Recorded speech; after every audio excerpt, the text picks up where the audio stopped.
हम लोग प्रकाश के परावर्तन के बारे में पढ़ेंगे। क्लास 10th प्रकाश का परावर्तन क्लास 10th में है, वैसे 12th में भी है, छोटा सा टॉपिक। प्रकाश का परावर्तन यानी कि reflection of light. The reflection of light plane surface से, समतल सतह से। ये हो गया समतल सतह, इसको कहेंगे समतल सतह। अब इस पर कोई प्रकाश स्रोत है, इधर मान लीजिए कोई बल्ब है, ये प्रकाश स्रोत है। इससे प्रकाश की एक पतली किरण किसी सतह पर आकर के पड़ी, तो ये जो किरण आकर के पड़ती है इसको कहते हैं आपतित किरण। अब जिस बिंदु पर पड़ती है, जिस बिंदु पर, उस बिंदु को कहते हैं आपतन बिंदु। आपतन बिंदु।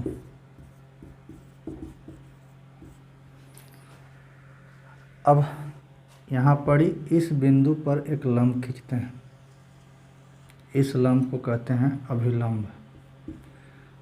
परावर्तक सतह या समतल सतह पर खींचे गए लंब को कहते हैं अभिलंब।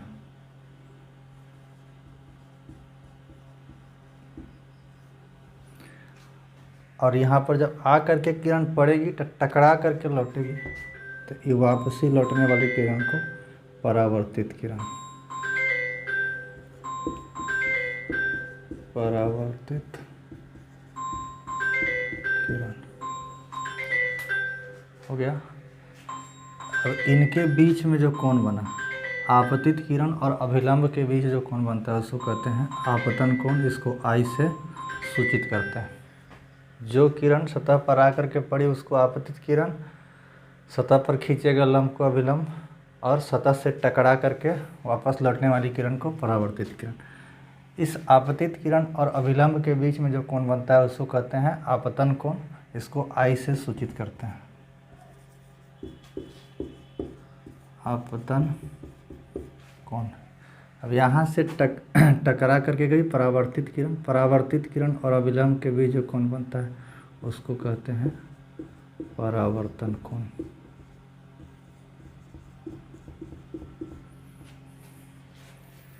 तो ये हो गया आपका आपतन कोण और परावर्तन कोण। इस पूरा फेनोमेना यानी घटना को कहते हैं प्रकाश का परावर्तन। तब प्रकाश का परावर्तन है क्या? अब इसको अगर हमको परिभाषित करना हो, तो जब कोई प्रकाश की किरण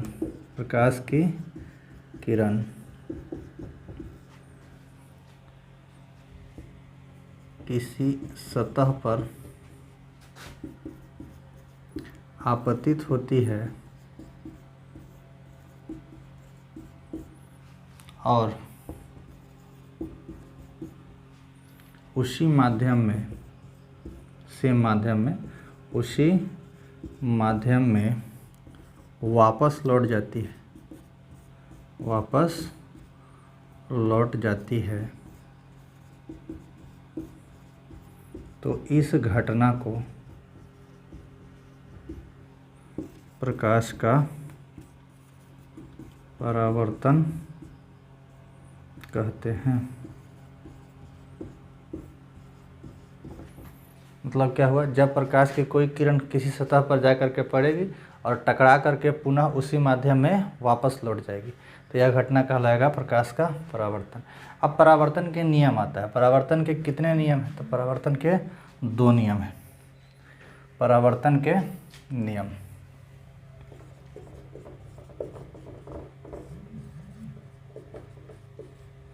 परावर्तन के नियम। तो इसका 2 नियम है। पहला नियम है वही 3, आपतित किरण, अभिलंब और परावर्तित किरण। आपतित किरण, अभिलंब और परावर्तित किरण तीनों एक ही समतल में होते हैं। आपतित किरण,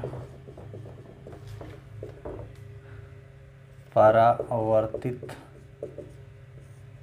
किरण एवं अभिलंब